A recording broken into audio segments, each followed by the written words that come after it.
So good afternoon, March the 20th, 2014. This is CISG114, Section 1, Web Technology and Life. Today is day number 11 in week number 6. Welcome back. Let's get started. I'm late by about 4 minutes today, so I'm sorry for the delay. So let's get back to what I would like you to look at today. And I have to say a word of thank you for many of you who has actually finished this questionnaire. I think we have 17 students in this class, 16 or 15 to 16 of you have finished doing that. So I'm glad to share that with you, as I released the questionnaire yesterday, right? So not yesterday, it's on the 18th, today is the 20th. So thank you very much for your hard work. It's 32 questions. I know sometimes it's a little bit annoying. So please take a look at that. 15 students, not 16, okay, have done this particular questionnaire. And we looked at the result of the first one. I use that as the basis to take a look at how much more work I have to put into this course. Okay? So I'm grateful I do not have any disagree in the first question. So 12 of you say, okay, agree. 3 of you say slightly agree that it's the learning experience you received so far in this course up to learning content number 1 has been designed and rendered consistently with the GE program intended learning outcome. So I presume that you have actually gone to page 9 of the GE handbook and studied the 7 PILOs before you come to check your answer here. So with appreciations. So let's take a look at the second one. In the second one, I have 1 strongly agree, 10 agree, and 4 slightly agree. And that question is slightly different from the first one. Instead of asking for consistency with the GE program intended learning outcome, I asked for consistency according to the course learning objectives. And based on the syllabus, you know that we have 3 course learning objectives. So I got first strongly agree here. So I presumably believe that all of you have also studied the 3 course learning objectives before you select your answer. So question number 3, instead of using the course learning objective, I use the course intended learning outcomes. Now, frankly speaking, I have not actually walked you through the course intended learning outcome yet. This is the topic for learning contract number 3, actually. Okay? But when I look at your response here, I presumably believe you have also read through the syllabus, which is in part 3 of 4, okay? Where you can see the OBTL details. And over there you can discover the course intended learning outcomes of this course. And I appreciate that. I have 11 agree and 4 slightly agree. And so here we go. I got the first slightly disagree in question number 4. So maybe we need to take a look at the variations of the student's idea. Now this question asks for, do you agree that this general education course has been delivered as we have lived through so far in the semester according to the course schedule? Now that is a very interesting thing. I did not specify here very clearly whether this course schedule is the schedule in the paper syllabus or in the web syllabus. Okay? You know, in the paper syllabus, it's static. It's just an outline. It's not really a full syllabus. But in the website, it is more than what you believe. It's 14 weeks continuous here. So I put it that way to measure how consistent should I expect from you. And definitely, I did receive 1 slightly disagree, so from this. But fortunately, for me, I feel very comforted when I see most of you believe that we are doing according to the schedule. And actually, when you check it, it is. But if you check it with the paper syllabus, you have different interpretations as if you check it with the UN Budo course materials laid down in 1450 words. So I have 1 strongly agree, 7 agree, 6 slightly agree, and 1 slightly disagree. Okay? So that means it's legitimate to have different interpretations of that. So let's look at question number 5. In question number 5, I request for your feedback to see if you've really studied the GE handbook. And 8 of you said you have studied more than 50%, and 7 less than 50%. Okay? So this is what we call a measurement. And then the second, the number 6, question number 6 is, I asked if you have studied the course syllabus as suggested in the first day of class. Well, surely you have studied some of it, but my expectation is to gather how many of you will say you have studied completely. And I got at least 1, okay? 1 you have studied completely. And all those, more than 50%, I got 9. Less than 50%, I got 4. Not at all, I got 1. And I sincerely appreciate that student who say, I did not study a syllabus at all. But you gotta look at it because you need to know how to get the grade, okay? So this is a very interesting result.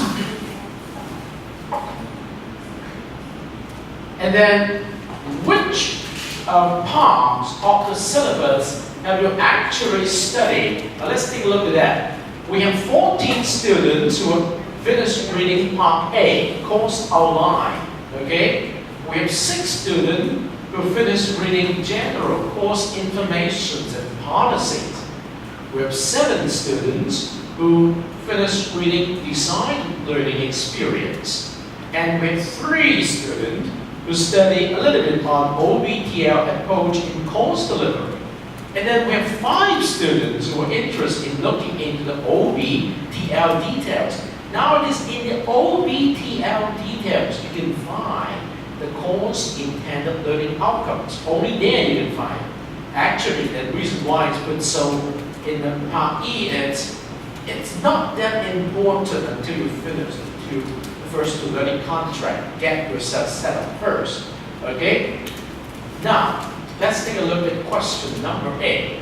When I asked which part of the syllabus you believe is the most difficult to understand, surprisingly, no one said A. Seems to be A is the easiest part. Okay? And B, I got 2. C, I got 4. D, I got 6. And E, I got 3. And you see, when I'm trying to split OBTL into D and E, the reason is because I believe if you study D, you got the concept. If you study E, you got the detail. That means the 2 would make you understand better. But take a look at that.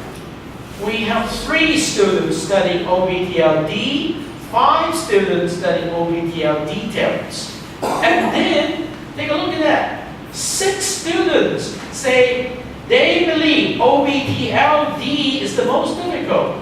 What does it tell between this and that? Do you see the inconsistency? So now I have 6 students who have already studied that, when I have 6 here. Do you believe that? Because I got 6 students who say this is the most difficult. Unless the 6 students are not saying true words. Because if they study that and discover that it's the most difficult, I should got 6 here. Right? Do you see the interpretations? And I got 3 here and I got 5 here. Now this is okay, 3 and 5 and 6 and 3. Do you see this is the way we try to figure out the kind of logic?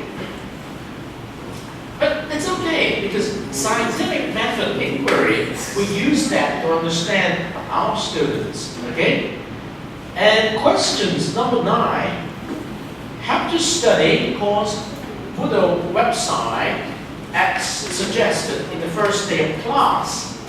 Completely, I got 2 students who study all the blocks, okay?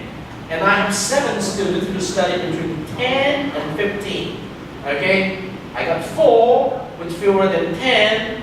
I have 1 student with fewer than 5, and 1 student who's just studied the first block and did not move forward, okay? But is it possible? Because if I just got 1 here, I guess this student himself, herself, should not have submitted anything for the first learning contract. Because if you submit anything in the first learning contract, you must have studied more than the first week mark. Okay, do you see the meaning of that? This is how we think about this. And then question number 10, do you believe having studied the General Education Handbook could help you understand better the course learning design according to the proper syllabus? And I must tell you that I did not put in any specific link between the two. Okay? I just hope that if you study the General Education Handbook with a number of a paragraph interpreted by the senior management of the university, when you come to the GE Education course outline, you will see the differences between this course outline and those you have studied before, okay? Because normally in a course outline you have fewer than 5 pages, but in my course outline you have A, B, C, D, E, 5 parts, and then 13 pages, okay? So let's take a look at the result. If you believe studying the General Education Handbook can help you understand better the course learning design, then I got 2 students who slightly disagree that they are critical thinker, okay? They are critical thinker, they are looking into the relationships, okay? So I believe I'm grateful that I have 2 students who seems to understand not quite a lot of connections, but from another point of view, I'm grateful I have 1 student who strongly agrees. Now, what's the basis of these strongly agree? I believe, because when I write the syllabus, I try to put forward the meaning of learning experience, rather than just course grade, pieces of homework, or whatever it is. And that is the essence of a General Education book. We want to enable you to learn, and you need to understand the design philosophy of a teacher. And I got 4 who say agree, 8 who says 90 agree.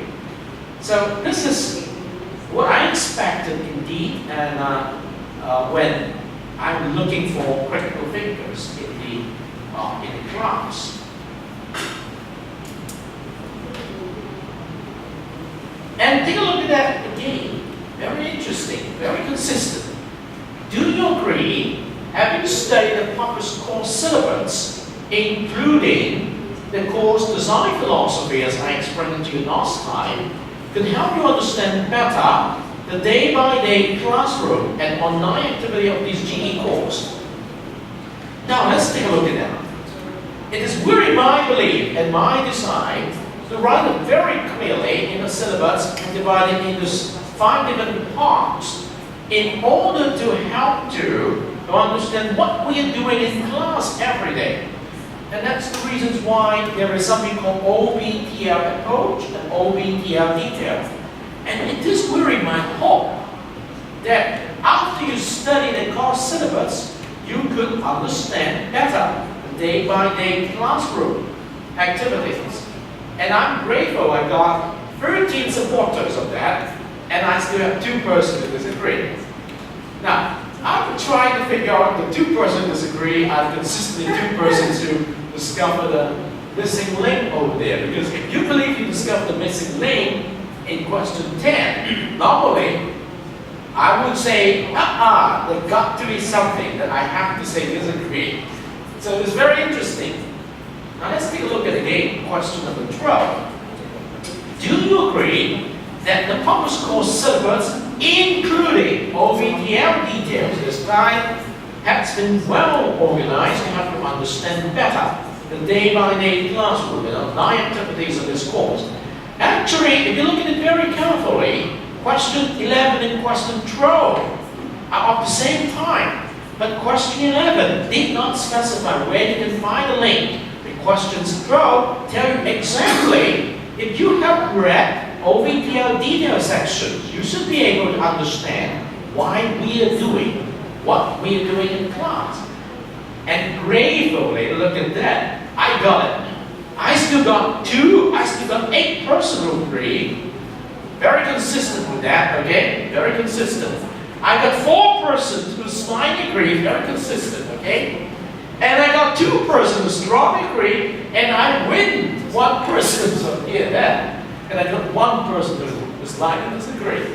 So, do you see the meaning? The meaning for me is, if I try to be very explicit to show my student where you can find some specific answer, and after you study that, and you could give the consistent answer.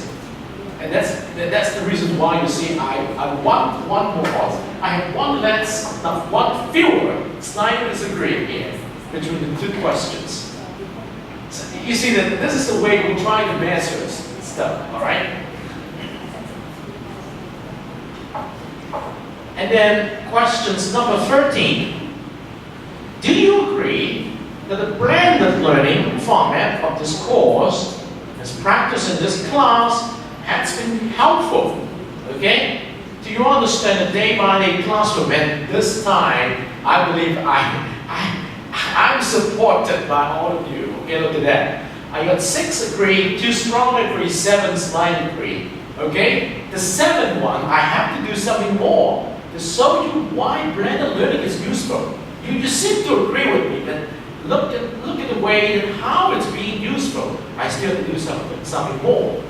And then I try to see how I could be helpful. And you look at the next question, 14. Instead of blended learning, I say, okay, when I say blended learning, I'm expecting you to study weekly electronic resources. And if I use weekly electronic resources to measure your response, look at that. I still got 7 here. And then I got, instead of 6, I got 7 here. But instead of 2, I got 1 here. So look at that. It's very interesting. Do I need to enhance the connections between weekly electronic resources and the format of interacting with you, so that I can have consistently some support from all of you? So for a teacher, I welcome your feedback so that I can understand a little bit more. 15.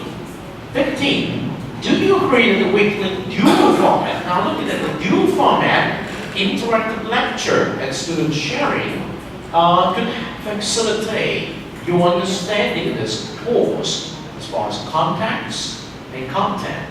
And you see, I'm very pleased about this result.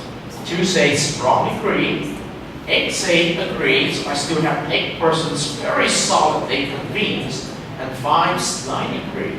Okay? So what about this? Let me just flip it back.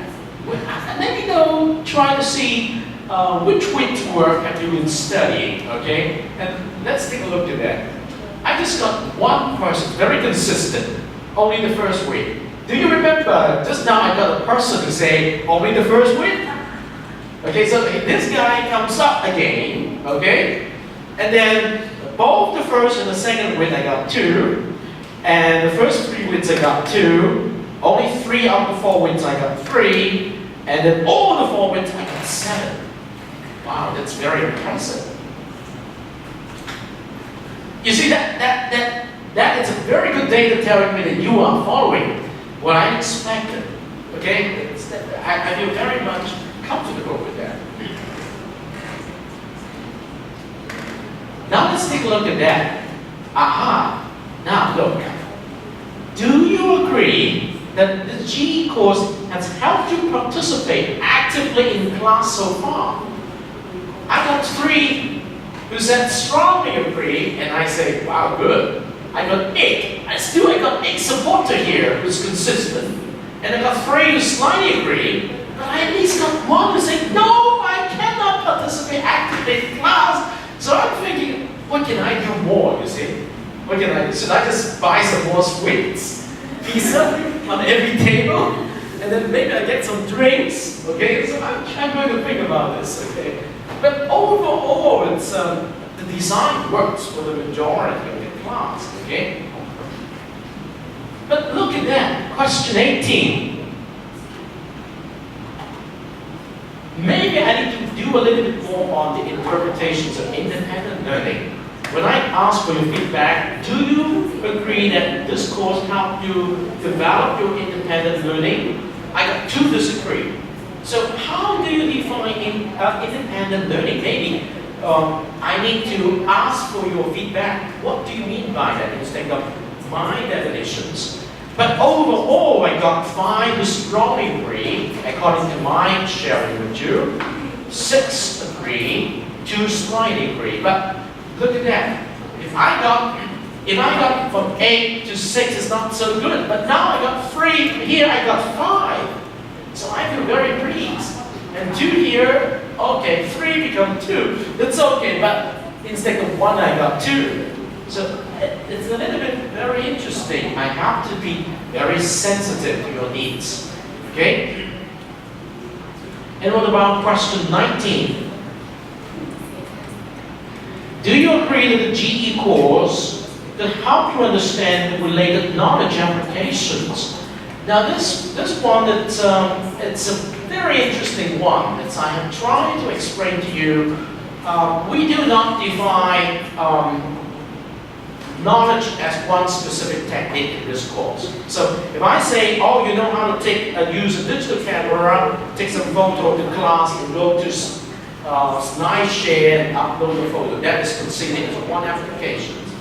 Well, so far we have not put a lot of emphasis on this yet. Instead, we put a lot of emphasis on how to make best use of the generic IBL context, OIA, to figure out the context of web technologies in our life. Okay? So I believe I still have something to work out, but fortunately, I'm grateful, look at that. Instead of 8 persons who become my strong supporter, I now have 11. And then 2 say strongly agree, 1 slightly disagree, and 1 disagree. Okay? So here I need to do a little bit more to win your support. Okay? Maybe when I look at the comments, excellent. Very good.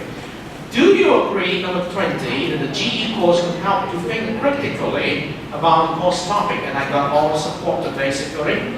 10 agree, 4 strongly agree. This is very encouraging.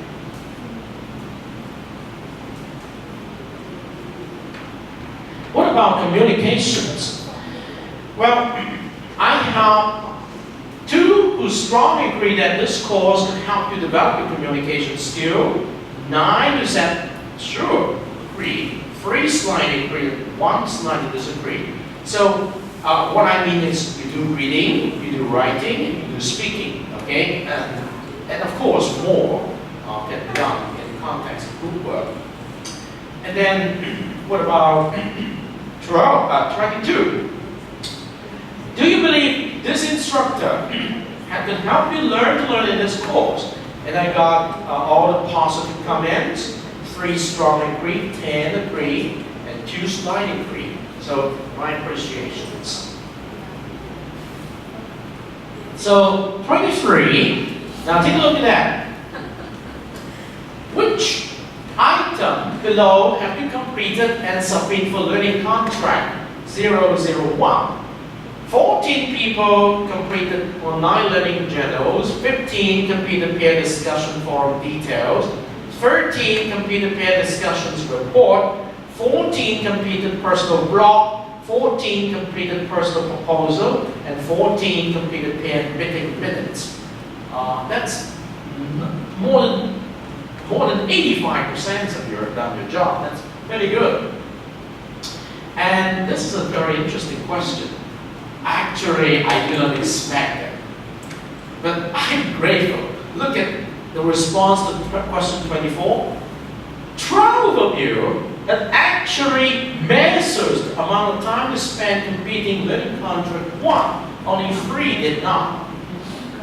And this is very encouraging, okay? Not many students won't do that, okay? But I'm so grateful that you know this is very important because you need to experience. And what about the number of hours per week? 3 of you from 2 to 4 hours per week, 8 of you from 4 to 6 hours, and 4 of you more than 6 hours. I'll give you a secret. I do not expect more than 4 hours per week in the first learning contract normally. But you have 8 students who are spending from 4 to 6. Actually 6 is expected, but I do not expect it because in the first learning contract, I believe it's between 2 and 3 normally per week. But this class has impressed me most. You see, 12 of you have actually spent more than 4 hours per week, and 3 of you from 2 to 4. No one spent less than 2. I got some response last semester. They just spent half an hour. Normally, not half an hour. But this is a self-reported, okay? This is a self-reported, okay? But now look at that. How many hours have you actually spent in completing a learning contract? The highest number is 20. This is very impressive. 20 hours divided by 4 weeks is 5 hours per week. So it's very hardworking, and I'm so grateful. It's okay if you do not know it. I do not mean to get an answer, but it's very important to know some experience, particularly when you're stepping into self-regulated learning. And look at that, how many journals have you completed? 8 of you said you complete with 1's journal, 11 chose with 2, 12 chose with 3, and 6 chose with 4. Look at that. Week 1 has 2 topics, week 2, 2 topics, week 3, 3 topics, and week 4, 2 topics. So you have convinced me that you are very, very hardworking. You will not select a week because there are fewer topics there. Even though there are many topics in a week, you will still select it, and the majority of it. Okay, that is very impressive. And from which week's journal have you chosen your topic? 2 from week 1, 3 from week 2, 8 from week 3, look at that, and 2 from week 4. So it's very impressive.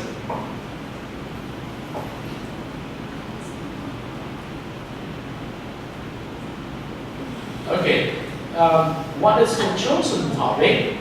So which reading list, which questions, and which item? Actually, you did a very interesting combinations here. Okay, that is very impressive. So let's go to questions number 30, and when I invite you to interpret for me what is your ideas of IPL and according to the core learning activity you did. So I'm impressed. Take a look at that. 1 online journal, help me to find a topic, elaborate, discussion forum, meetings give me the chances to get some feedback and inspire me to find other interesting information. Second, as we can choose any topic that we want to know more about, the process of searching and writing is independent. So I think it's inquiry-based learning when we finish all the things by ourselves. When we're doing discussion forum, we have to give comment to each and improve the drawbacks of the journal. So I think it is an experience of inquiry-based learning. It's a very interesting process-based interpretation. Discuss the topic with my learning partner. It can help me to learn more about the topic and find a diversity angle to analyze the topic. Very interesting. First, I choose the topic.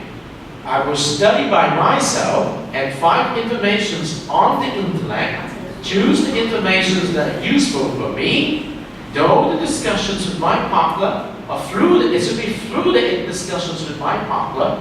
We study deeper the topic we choose. It's active learning, and we can learn more about the topic because we learn it by our hearts. Wow, it's impressive. First, choose the topic that we're interested in. Second, do some research. Third, read the information, asking our members' opinion on the topic we choose. And last, do our report more intensively. Very concise. I think the most obvious way to practice the IBL is to write a weekly journal. It's because we need to use the Q&A to finish them. It can help me to realize the form of the IBL study. Exactly. All the informations I find on the intellect, I have to collect and arrange them. All the steps can improve my independent learning. Share the learning partner also can make some new ones. Excellent. During my learning contract 1 period, I experienced the use OIA, very impressive, concise. Share my ideas with my peer partner is a period that can allow me to experience and explore new things through the week journal's question. We use OIA in my first learning contract. O, observation, I, interpretation, A, application. The core activity is to apply OIA into my journal. This is interesting. I forgot. Maybe if you internalize it, you forgot. Okay, it's okay. The student is actively involved. Work is divided into smaller tasks. Okay, that sounds reasonable.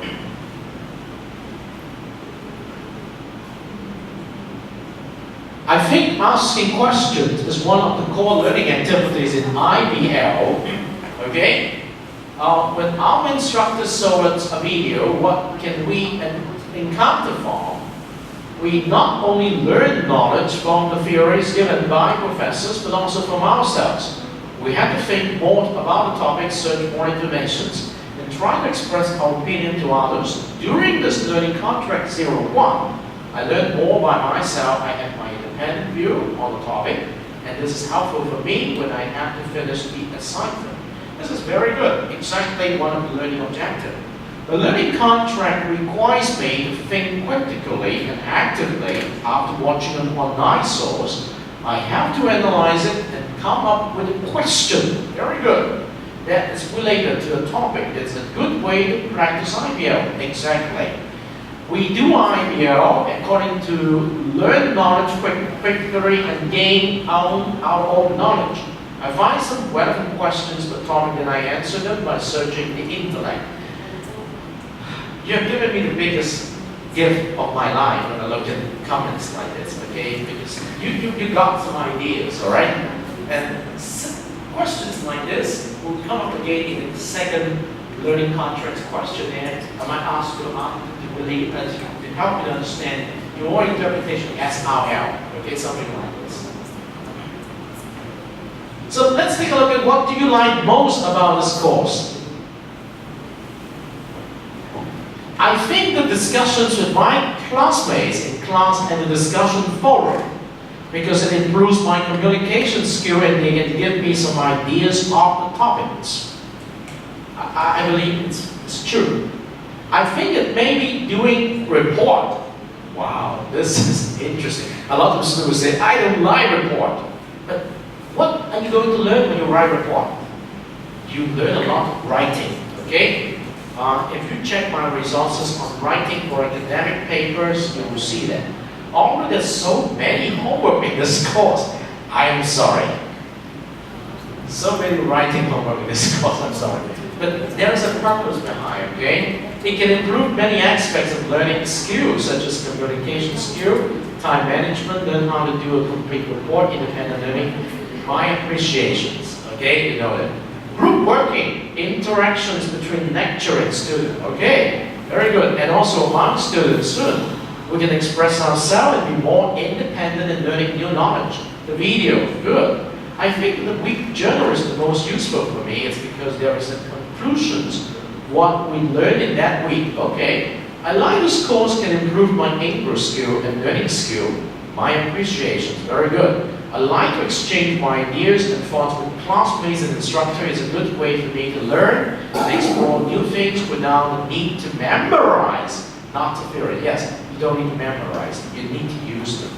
I like watching video in order to understand more. And one more thing, videos can be watched many times on your own time.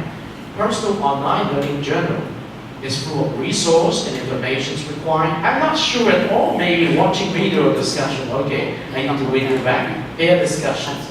I like this video, you so exposed because they are all interesting and I can regard it as practical listening. No, okay, good. Okay, what about, what do you want to change? Let's say this is very interesting because when you try to listen to among yourself, and I can understand what you need. I think we need to have more time to produce our learning contract. Okay, so maybe we combine two learning contracts into one. But when you try to do something, remember the 80-20 principle. Because we have so many things to do in one learning contract, we can ensure our quality in the contract. Especially midterm is coming. Okay, I don't have any midterm. Oh, you mean other courses? Oh, we do have a midterm, just exercise. Okay, I think it should be great that you can give us the examples of content of the learning contract. You mean give you students work from last year? It's different because each student has a different topic, right? Decrease homework. Aha, okay. Reduce the reading material. Well, I'm trying to get you one topic only. Okay, in order to focus on the topic more and earlier, for students to look for more other information that can provide, most of them.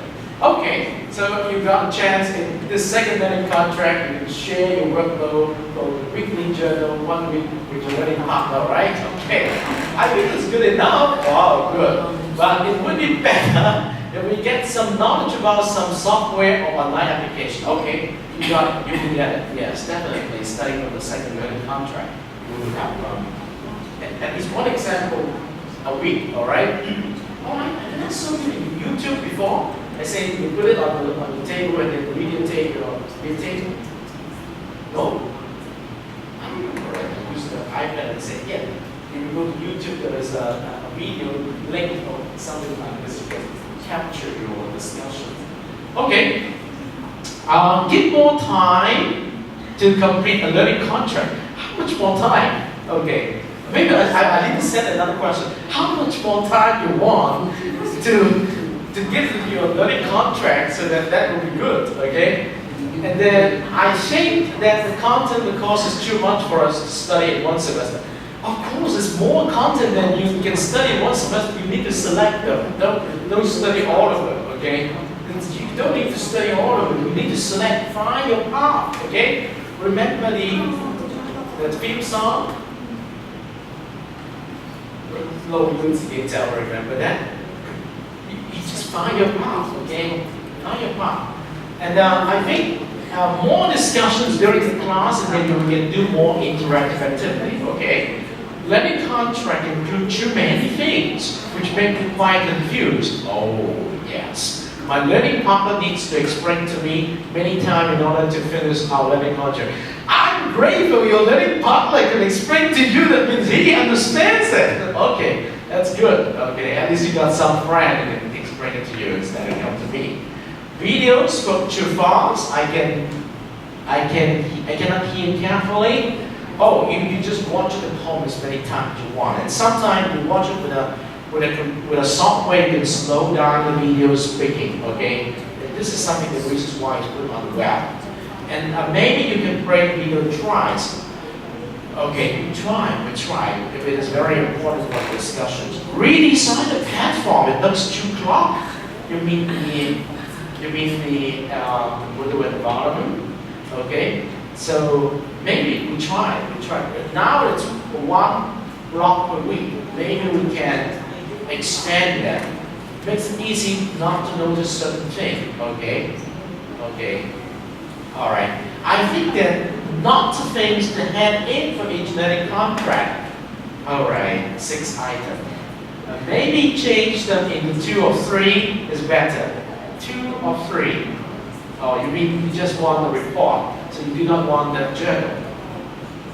But eventually, at the end of the semester, you need to submit the journal because that is your basic source to create your score. How much better you've done it in the learning contract, you don't need to do anything at the end of the semester. And sometimes it's difficult to understand the meaning of some topic. Oh, sure, we need some help. That's one discussion. Nothing needs to be changed so far. Really? You can play the video twice of the important part. That's very good.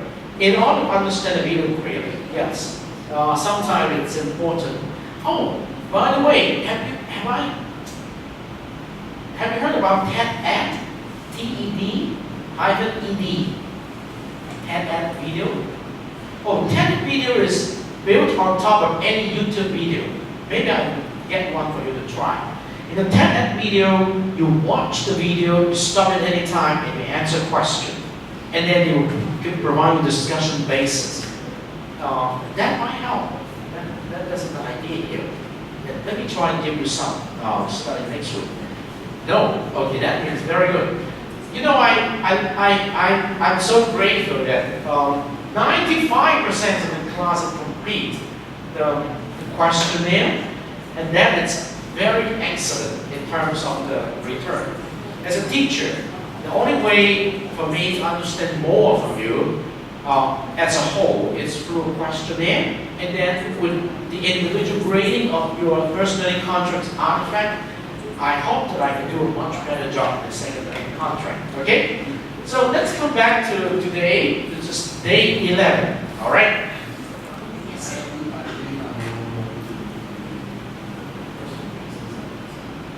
It's okay. No, it's closed already. It's okay. Just wait for the second. Yes. Very good because you can see someone else. The classmates will be back. Yeah. We learn from each other. So don't worry much about it. So let's come to day 11. All right? In day number 11, if you look at the themes, it's about mashups and virtual office applications. Okay? Okay, let me just go through quickly. RSS. What is RSS? Okay. If you come to the website here, all right? This is our website, okay? Do you notice that we have something called Library New Arrivals for Higher Education?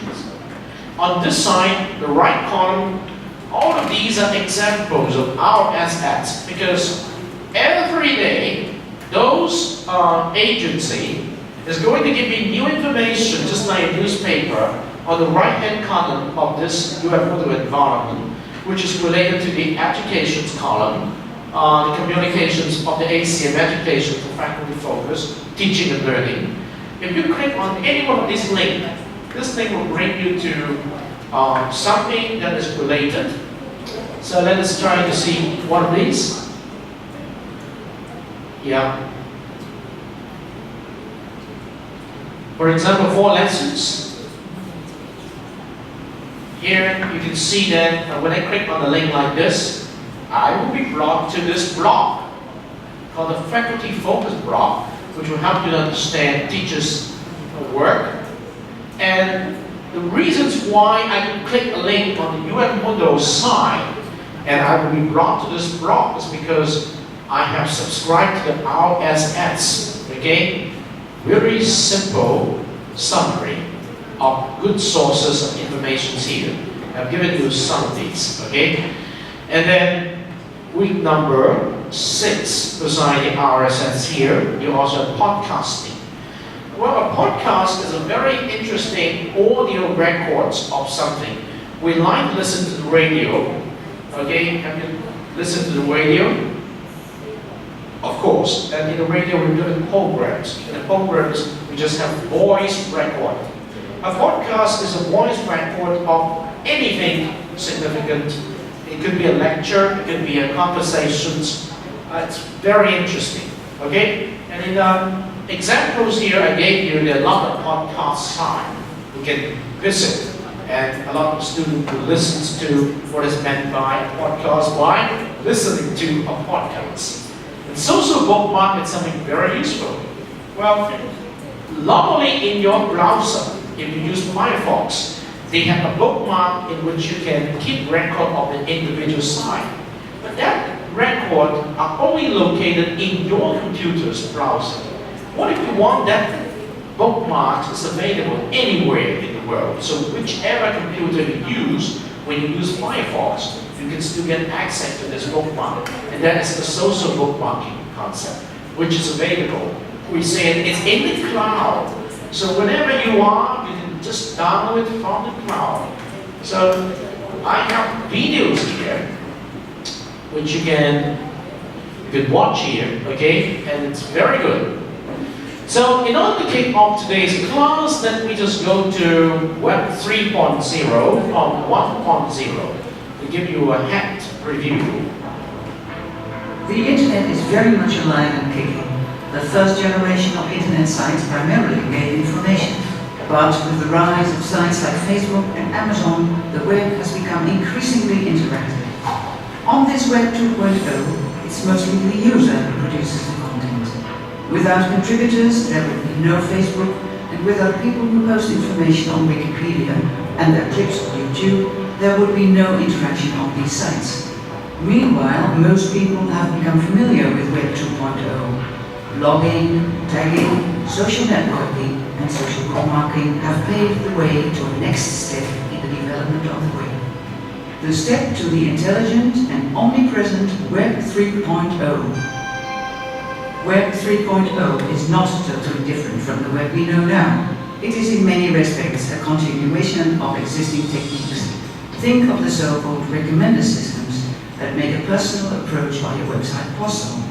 Amazon has cleverly used this system for a long time now by offering their clients products that other people with the same interest bought before them. And on Last.fm, you can listen online to music that caters to your personal wishes. By using smart systems, these sites are in a continuous learning process, and they anticipate what their users like or dislike. Important for sites like Last.fm or Amazon is that a song or a book gets extra information added by the user. No sudden change of the internet, it changes gradually. What does change quickly is the look and feel of the web. Simply speaking, the internet is a web full of appliances that communicate with each other by exchanging information. As more and more everyday appliances are connected to the internet, think of telephones, washing machines, and cars, the web is more present, but it will become less and less visible. No big separate computer, but invisibly present in everyday appliances. When, moreover, all these appliances start communicating with each other through the internet, this may lead to useful additional services measured to meet our individual needs. For the time being, we are not yet dealing with an all-knowing, omniscient computer which comes close to or even surpasses human intelligence. Writing computer programs which, in a human manner, convert data into useful information, also known as the semantic web, appears quite difficult. But the web undoubtedly evolves into an environment which is intelligent and which will meet our wishes more often, more easily, and automatically. New services develop because data from various sources can be linked more easily. Moreover, with the good and often wireless infrastructure, these new internet services are always and everywhere available. Your online agenda becomes a personal assistant which, all by itself, for instance on the basis of your profile on LinkedIn, Facebook, or other information, will check your possibilities for new appointments and even take traveling times into account. Your destination and itinerary too will have been sorted out by links between restaurant sites, GPS information, and local weather services.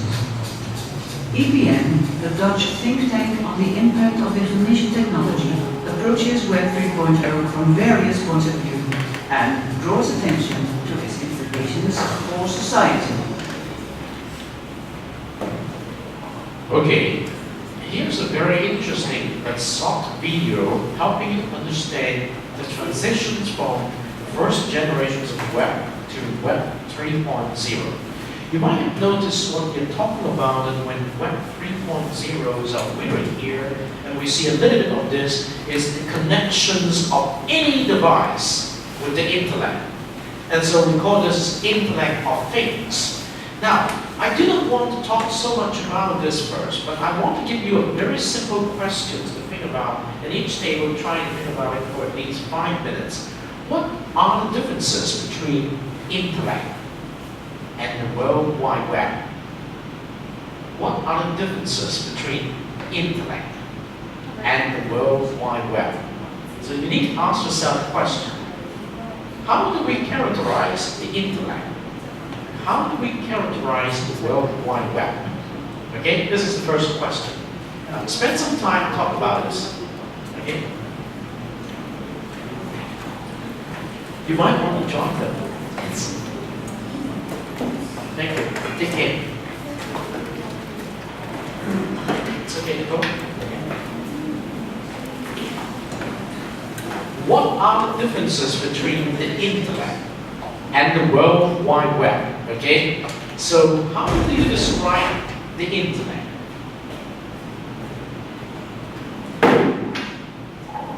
Yes. In a minute. Don't rush.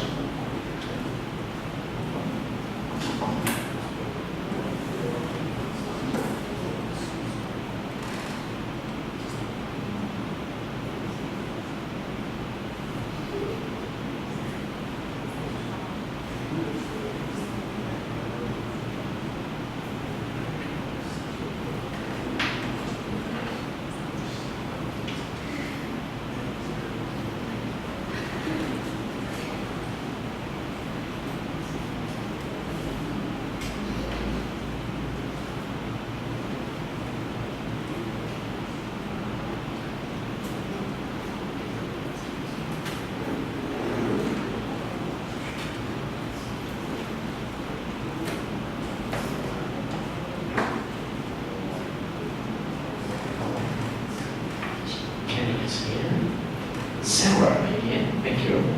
Kara, thank you. Joanna, thank you. Yosemite, thank you. Luffy, thank you. Sherry, thank you. Echo, yes. Lana, yes. Vicky, yes. Helen, thank you. Joanne, thank you. Winston, thank you. Kathy, thank you. Sexy, I think she's not here today, right? It's not here today. Wendy, thank you.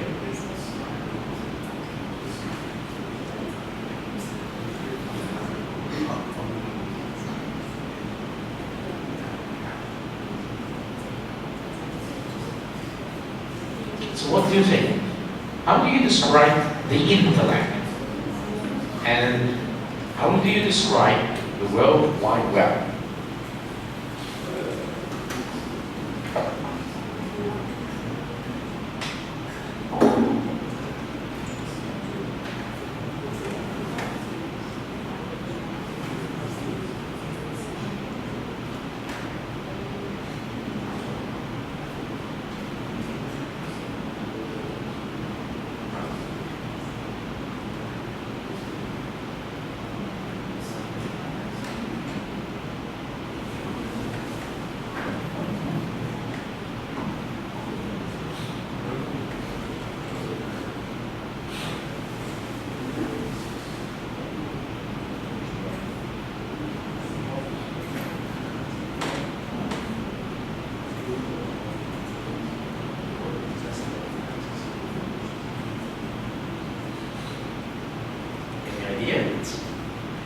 Intellect.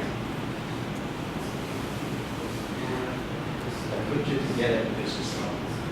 Okay, I'm getting to take care of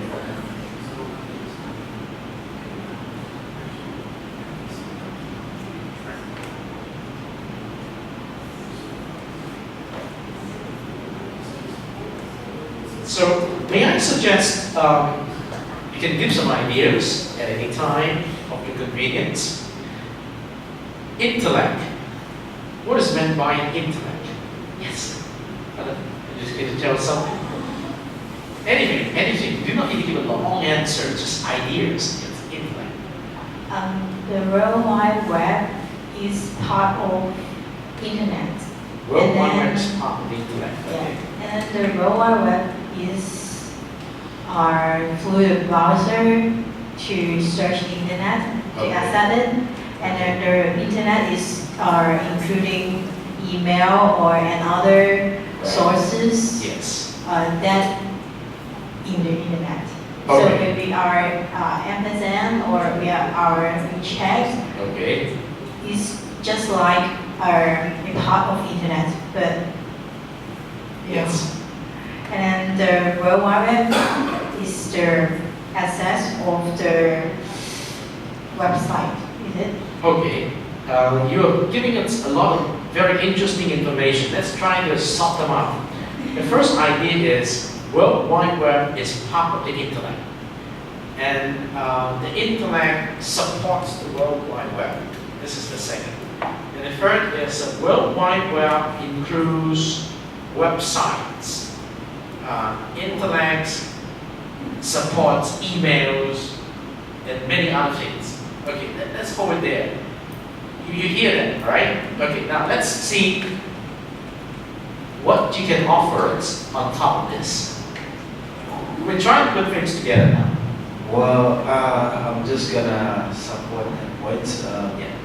The internet is the network of networks. It connects. Network of networks. Yes. Okay, very interesting. It connects millions of computers all over the world. Right. While the World Wide Web is built on top of the internet. Okay. And it's just a way of accessing information. Okay, very interesting. Yes. Now let me try to put things together again. Now, Lovey's interpretation is the intellect is basically the networks of networks, and each such network is contains of computers. Okay. Intellect is built on top of the World Wide Web is built on top of the internet. Okay, it contains a lot of websites in order to support us with the needs of information. Okay, so and then let's try to put the ideas together now. So let me see if you have something more to add. Oh, sorry. It's whatever you can add. Yes. Maybe the World Wide Web can be like the websites that we can do research. Okay. And it's like that. That is and internet is like a network, just network. Okay. Right. Networks of computers. World Wide Web contains a lot of websites in order to support research or different purposes. Okay, what do you think? We're trying to put things together by gathering ideas. Okay. Internet is used to connect all over the world, and the World Wide Web is a tool. It's a tool. To search information in the internet. Okay, that's very interesting. World Wide Web is a tool to store information in the internet. But how do we get information? How do we get information? Does the World Wide Web also provide information? Internet provide information. Okay, good. Thank you. Do you have anything more to add? Okay, so do you have anything you want to say? Okay. Let's try to think about it this way. If we believe intellect is networks of computer, can we say intellect is some sort of infrastructure? Without this infrastructure, we cannot have the tool called the World Wide Web. So the World Wide Web is built on top of the internet. It makes sense. But what is this tool called World Wide Web for?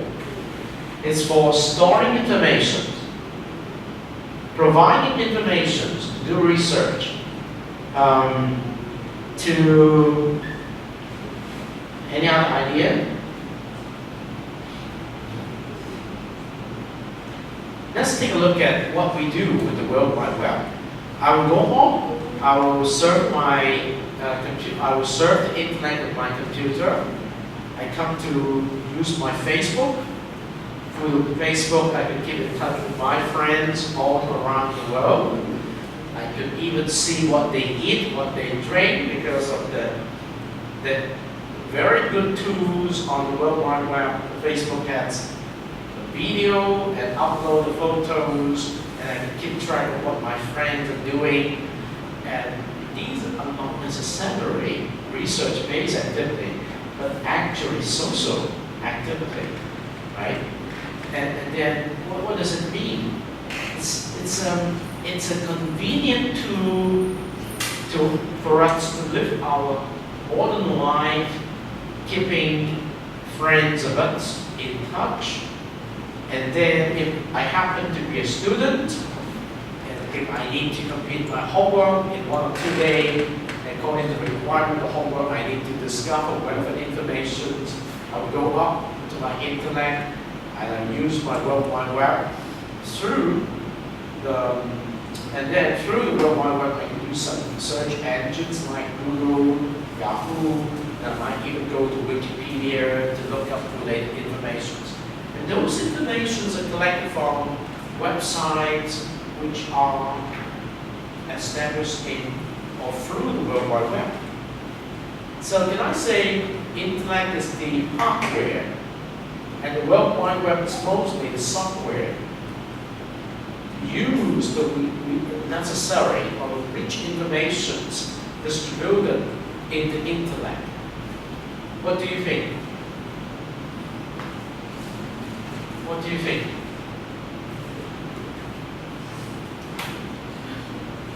Well, perhaps let's listen to what he's talking about now.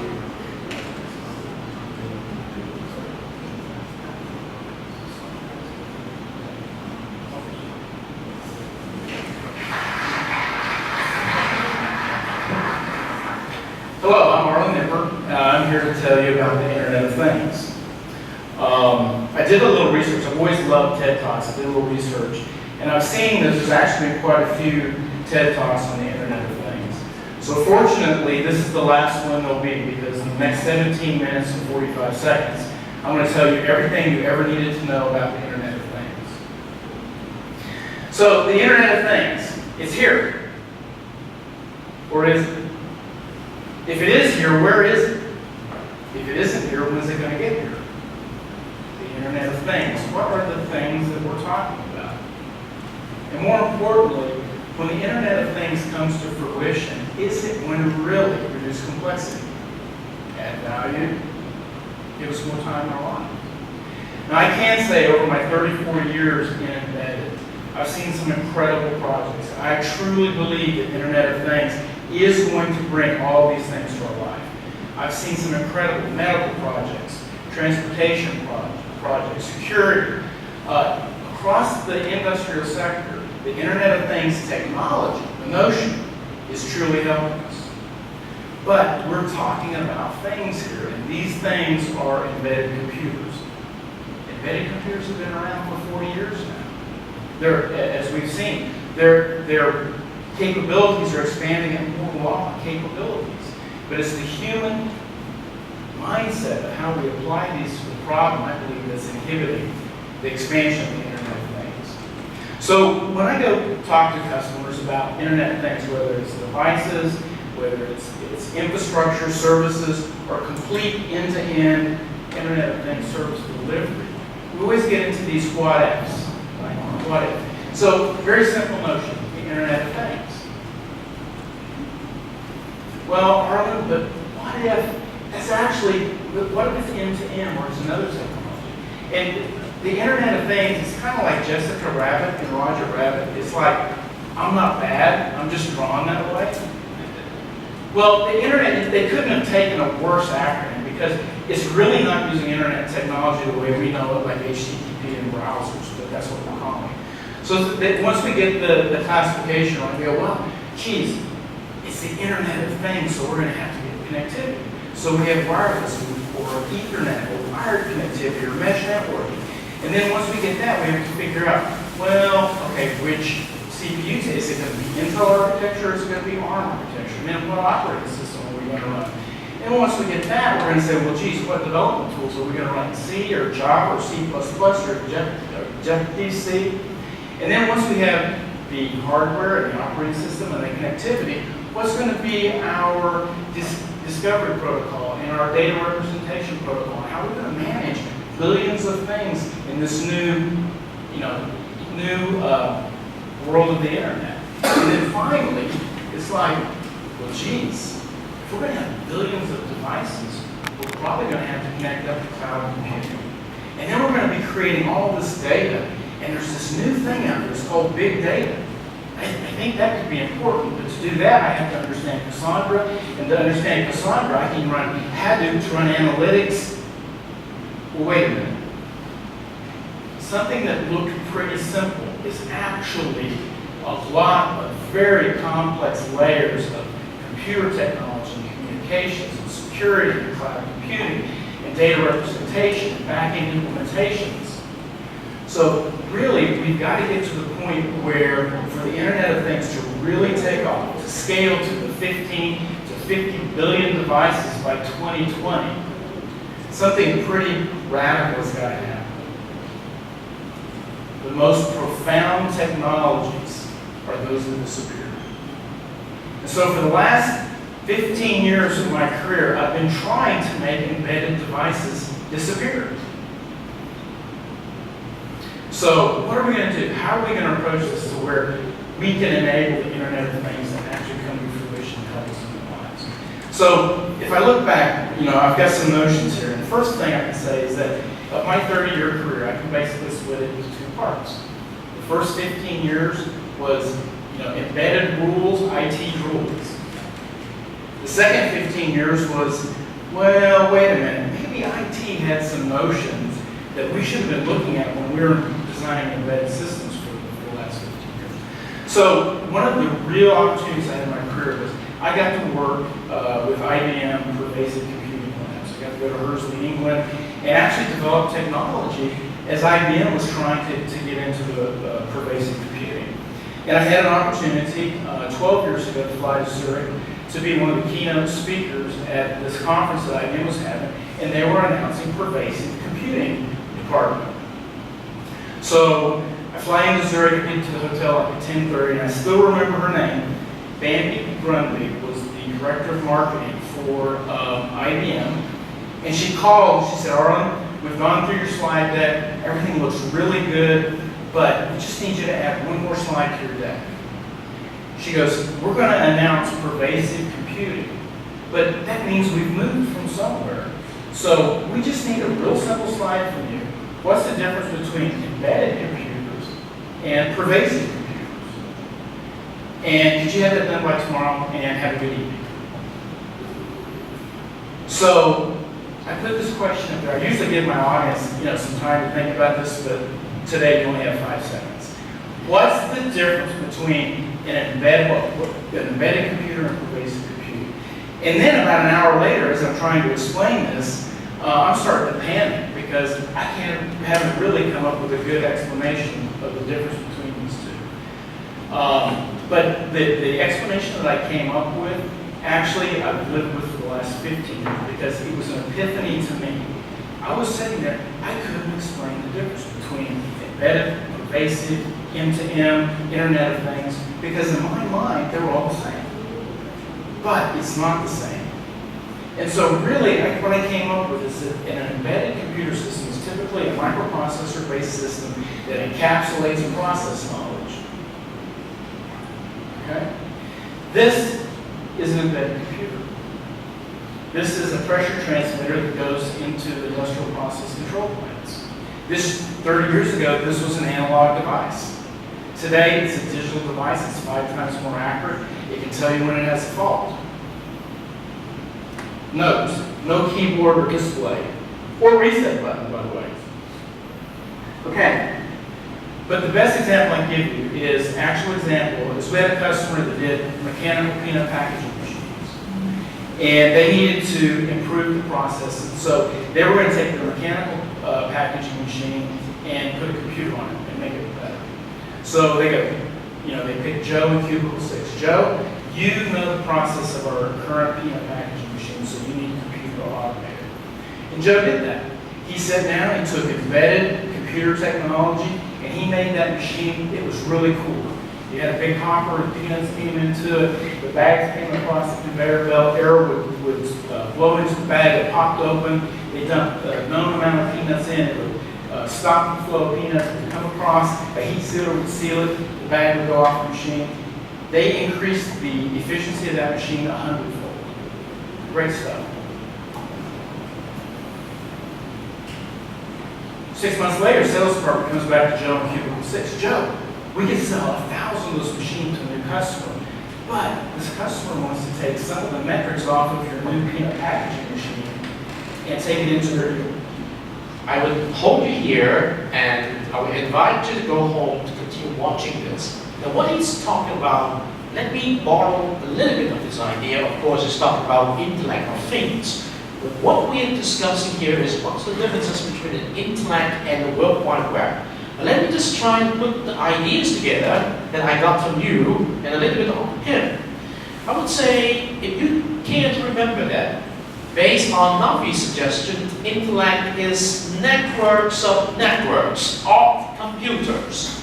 And today, those computers are largely what we call server computers. The server computers store a lot of information because we have a network of such computer, and each such computer serves the needs of information by storing different kind of websites in those computers. And so, if we want to get access to the information of different computers distributed in the network of the intellect, today we have a tool that is called the World Wide Web. This tool was developed by Tim Berners-Lee back in 1994 something, and this is already 25 years of it. And through that World Wide Web is called a layer of software, which you can install on those different computers distributed in the intellect, so you can actually, based on a particular protocol, to get the information from different computer, to store the information in different computer. And in the very beginning, the World Wide Web do not make it so easy for people to produce information and store in the individual computer. And so we need to hire teams of technical people to produce the information and store it in those computers, so that we who are the reader or consumer of information could, through the World Wide Web, read those informations around the world. Today, because of Web 2.0, each of us is given the convenience, just like when you use the Moodle environment, to produce information and publish in the intellect. That means publish it to some website, which is accessible to you, and through that particular web server, which is again, it's a computer, people around the world can read what you wrote. Now, embedded device coming, in a matter of years, and actually we start to have it, instead of those server computers distributed around the world, we are increasingly become the computer which carry information around wherever we go. Even the small devices like this, which contain a lot of embedded functions like the server computer, and all this device, when they go together and hook it up into the intellect, and when the systems of data interoperability becomes possible, we will have not just an intellect of computer, but intellects of things. Things represent computer, different devices, or even a piece of clothes we have. So he's talking about embedded devices, the differences between the embedded device and the Internet of Things. He's sharing with us, based on his working experience, they're just the same. But the world has gone too far, so people have distinguished differences.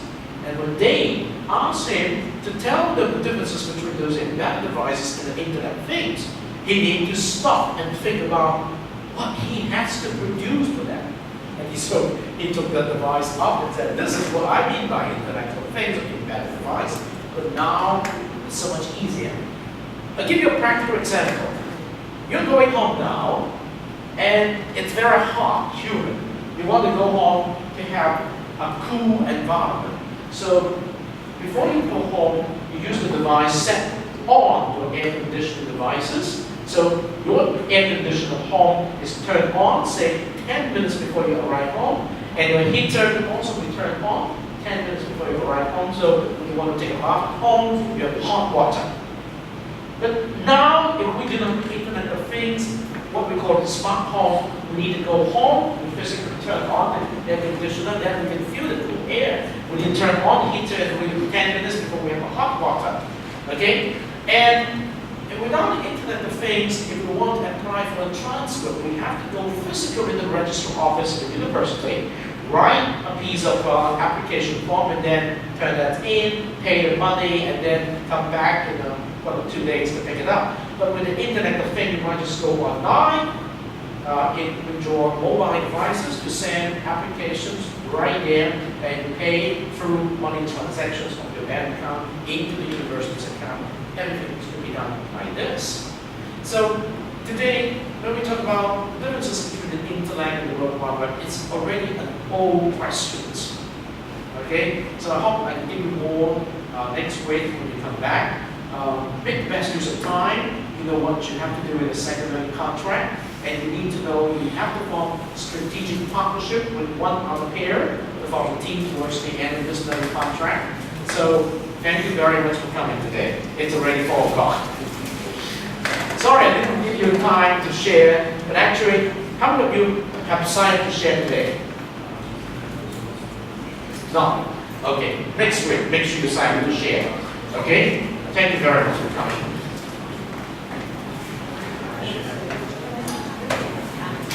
So that's it for today's class, CISG114, Section 1 Web Technology 9. Today is day number 11. Until next week, stay tuned.